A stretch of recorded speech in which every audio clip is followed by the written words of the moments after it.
I get to make 1,500 people laugh 8 times a week. That is the coolest thing in the world. And I'm so happy about it. Hello, I'm Richard Ridge for Broadway World. The new musical Death Becomes Her has come to Broadway, and we're here on opening night to celebrate with the company led by Megan Hilty, Jennifer Simard, Christopher Sieber, and Michelle Williams. Welcome home. How does it feel?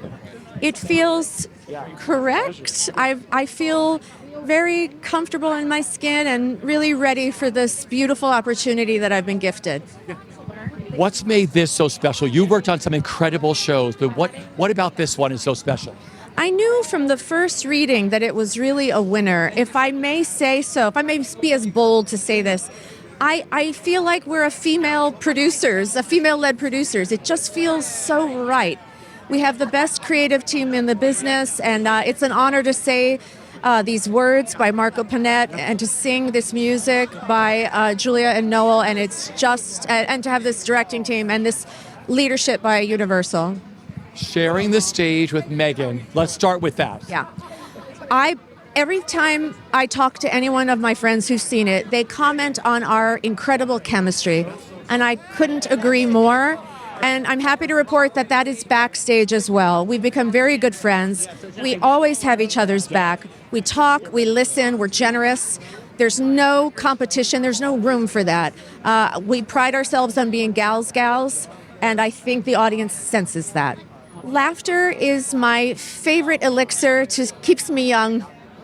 And art is a way to heal people's souls. And comedy is a beautiful way to do that. I feel so good. I mean, it's been 3 years since I've been here, about 4, actually almost 5 now, actually, with the pandemic and everything. So this is my first opening night in a long time, and I'm so grateful. But I'm grateful because I feel Broadway is back now. You know, people are coming back, and that's fantastic. Plus, we have one of the funniest shows, if not the funniest show on Broadway right now.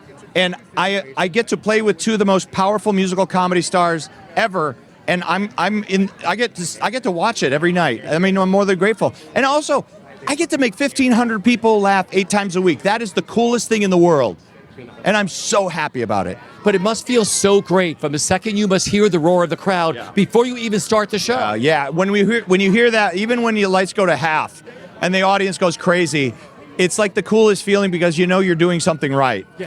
Or they've heard that we're doing something right, and they can't wait to see what we're doing right. I just love to watch the 3 of you up there make magic. That's magic. It's absolutely. And I learned too. I think may have said to you is like there's the lead follower. Get out of the way. I just get out of the way. Just get out of the way. I mean, I'll just stand there. I'll be a talking set piece. It's fine. It's fine. But I'm grateful I get to be there. What's made this so special for you? You worked on some amazing pieces, toured all over the world. What's made this so special with working on Death Becomes Her? Finally being able to originate and build a role myself, of course with the help of Team Gatelli. That's been pretty cool. Just sharing the stage with this company, what it means to you. Oh, a master class. I think I've said that to y'all before. Even with the amazing ensemble, masterclass. They lift me up every single night. Even if I feel like my posture is a little pedestrian, I'm like, oh, there's Mikey. I better raise my shoulders. It's the time of my life. It's not every day that you get a writer like Marco and, Julia and Noel writing you literal comic gold. And Gatelli just helping you along the way. It's so much fun. So what's made this so special for you?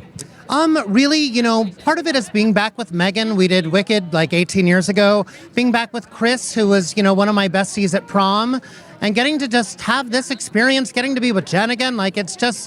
It's a dream come true, I just want people to walk away feeling great and proud of the work that we've put in and the sleepless nights that we've had. And I just really want everyone to enjoy themselves. What's made it special is that I was in it from the beginning, its beginning processes, and the development of the character, the development of my position in the show has been a dream come true. What an incredible cast. It must be so great for you to watch them bring your words to life on stage. Yeah, and they're so talented. They don't just bring them to life. I mean, they build on them. And that's the secret.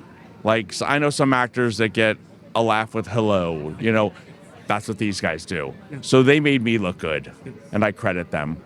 So standing here on your opening night, purple carpet here at the Lund Fontaine, what's going through your head? I mean, like I said, it has been the dream, and I know everyone says that. My mom, who's not with us anymore, was my biggest supporter, and she took me to see Peter Pan here when I was 10 years old. So that's what I'm thinking of a little bit. Yeah. Who would have thought? So I kind of feel her with me tonight, and it's kind of full circle moment for me. What's going through my mind is that the first time I ever went to New York, I was about like 14 years old, and I stayed a block away. And I probably walked right on these steps without thinking a beat of it. And if I could tell that kid that in like 20 years he was going to write a Broadway show, he'd probably slap me in the face and think I was crazy. But it's a crazy, surreal moment, and I'm so grateful for it. What's made this so special for you with working on this and creating this musical for Broadway? I'll tell you, it's obviously a big show, but they let us be so ourselves and so individual. And Universal has been so great in letting us be free with our comedic instincts and what we want to bring to the stage. They've really let us be ourselves. What's it been like for you, like going into the Lund and seeing the joy this show brings? I mean, right when the lights go down. It's everything to me. I was saying I remember seeing the producers' original cast when I was on a family trip when I was a kid, and I remember the electric laughter shared in that space, and I was so addicted to it. And I knew, I was like, I just have to be a part of whatever this is, that energy is. And so to be here and to know that we built something that we're feeling this communal laughter is like very healing. It's so essential. I think a laugh is some of the best needed energy that we can get. And so, especially as the world is, you want to close the doors and have a good time, and it's a really joyful thing in there that I feel so lucky to be a part of.